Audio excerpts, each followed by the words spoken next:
20 years is too long for an average human. It is enough for someone like PM Modi to change his designation from Gujarat CM to a most sought-after head of state on supranational forums. And then there are people like Teesta Setalvad. Her life has been frozen for the last 2 decades. She is hooked on seeing the Gujarat riots and Narendra Modi in single sentences. Sadly, her dreams are shattered. Given his upbringing, PM Modi may forgive her. But what she did in the name of serving Gujarat riots victims is an unforgivable crime. Hi and welcome to TFI English, the national socio-political analysis arm of the TFI Media Group. I'm your host, Tejasvi Malhotra. And if you haven't subscribed to the TFI English channel yet, please hit the subscribe button and press the bell icon to receive all the latest updates. Coming back to the story in this video, I will tell you about a scamster that fed on the misery of the Gujarat riots victims. Let's begin. You must have seen how Barkha Dutt capitalized on COVID mayhem. But very few of you would have moved your keyboard to inquire about the mad scientist on whose name this model should be patented.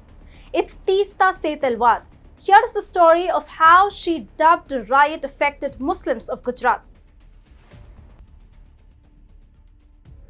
In a huge relief to Prime Minister Narendra Modi, the Supreme Court on Friday dismissed the appeal by Zakia Jafri, wife of Congress MP Ehsan Jafri, challenging the clean chit given by the Special Investigation Team. However, unlike other times, court adopted a no-hold-barred approach in its comments. It is reflected in every word of the judgment. A 3-judge bench headed by the Justice A.M. Khanwilkar particularly took on serial accuser Teesta Setalvad. Honorable Court categorically stated that Teesta has been vindictive against PM Modi. In the judgment, the apex court stated the antecedents of Teesta Setalvad need to be reckoned with, and also because she has been vindictively persecuting this dispute for her ulterior design by exploiting the emotions and sentiments of Zakia Jafri, the real victim of the circumstances. The bench did not mince its words when it came to elaborating the modus operandi of the activists hounding PM Modi for 2 decades, effectively terming them impractical and out of touch with reality. The bench added the protagonist of the quest for justice, sitting in a comfortable environment in their air-conditioned office, may succeed in connecting failures of the state administration at different levels during such a horrendous situation, little knowing or even referring to the ground realities and the continual effort put in by the duty holders in controlling the spontaneous evolving situation unfolding aftermath mass violence across the state. We are pretty sure that these remarks will be center stage of crooked intolerance debate in some Ivy League-inspired liberal universities. But the comments did not come out of thin air. Anyone, even remotely and unwillingly following the media coverage of the 2002 Gujarat riots, is aware of the face of 60-year-old Teesta Setalvad.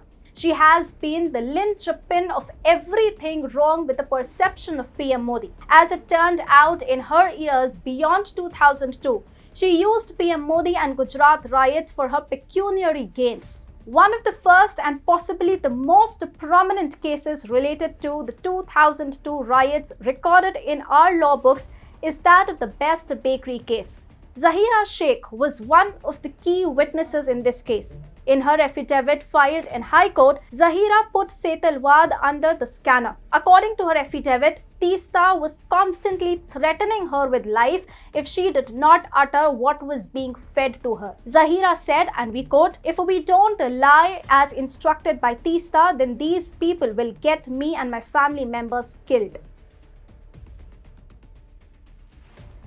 But threatening a Muslim woman of her life is an extremely minuscule crime when you discover how she used her crooked brain to magnify the intensity of the Gujarat riots. R.K. Raghavan, a former CBI director who headed the SIT formed to probe PM Modi's role in the 2002 riots, accused her of cooking macabre tales of killings. In his report, Raghavan investigated most of the cases related to the riots and found that Teesta Setalvad was a connecting link in almost all of them. Raghavan and his team investigated 22 witnesses with identical affidavits. The SIT found that these witnesses had never actually witnessed the incident with their own eyes. As it later turned out, the similarities in their graphical description of the violence were because they were served with a similar script to parrot in court. There is no second guessing here about who did it. Raghavan explicitly named Teesta for tutoring and handling over the affidavits to the gullible witnesses. One of the false cases under the scanner was that of the rape and murder of a woman named Coercion. I'm shaking while putting this fact in front of you. But somehow have to do it in order to give you full info about the extent to which these kinds of people go in order to implicate someone. It was alleged that Coercion was gang raped and her 9-month-old fetus was removed from her body by using sharp weapons. SIT found it to be a fabricated one. Now you understand why Raghavan termed them as macabre tales of killings. The graphic description was so horrendous that even someone like Pratap Bhanu Mehta could not defend her. Apparently, all this was done to stop the political journey of our current Prime Minister Narendra Modi. However, there is always a financial angle involved when a left liberal takes up such causes. It is true for Teesta Setalvad as well. Teesta made a career out of the 2002 riots. The cases related to the riots served as a late life insurance scheme for Teesta. She gave testimonies at stages all around the globe. Her network expanded in massive proportions. In her speeches, she also used to tell gullible Westerners as well as rich Indians that she is working towards the rehabilitation of Muslims affected by the 2002 riots. For 11 long years, she seems to have collected huge sums until poor Muslims got fed up with it not being percolating down. In 2013, members of Gulbarg society decided to do something. They came out in public stating that Teesta had not spent a single penny for rehabilitating them. As it turned out, Teesta was collecting money for the reconstruction of houses for the displaced members of society. Additionally, to add glamour to her charity collection drama, she was also telling the donors that she would be converting the original society into a museum for them to visit and witness. Poor Muslims were so fed up with the tantrums of Teesta and her organization, Citizens for Justice and Peace, that they sought to outrightly ban it from entering the place where victims of the riot were staying. The accusations were later substantiated by Gujarat police. In 2015, Gujarat police had said that Teesta Setalvad and her husband Javed Anand had spent money collected for constructing a memorial for riot victims and their aid on personal expenses. The police said that the two had misappropriated the funds of charity and converted to their own use. Funds meant for the rehabilitation and welfare of the unfortunate victims of riots in Gujarat in February to March 2002. These are not the only damages Teesta Setalvad, her husband Javed Anand and her NGOs have done to the nation. They are also accused of embezzling funds, pushing false narratives in NCERT books and violations of FCRA. Now, you see why Honorable Court made the aforementioned observations. Teesta Setalvad is a regular visitor to the Apex Court. The documents involving her must be circulating among every other judge in the court.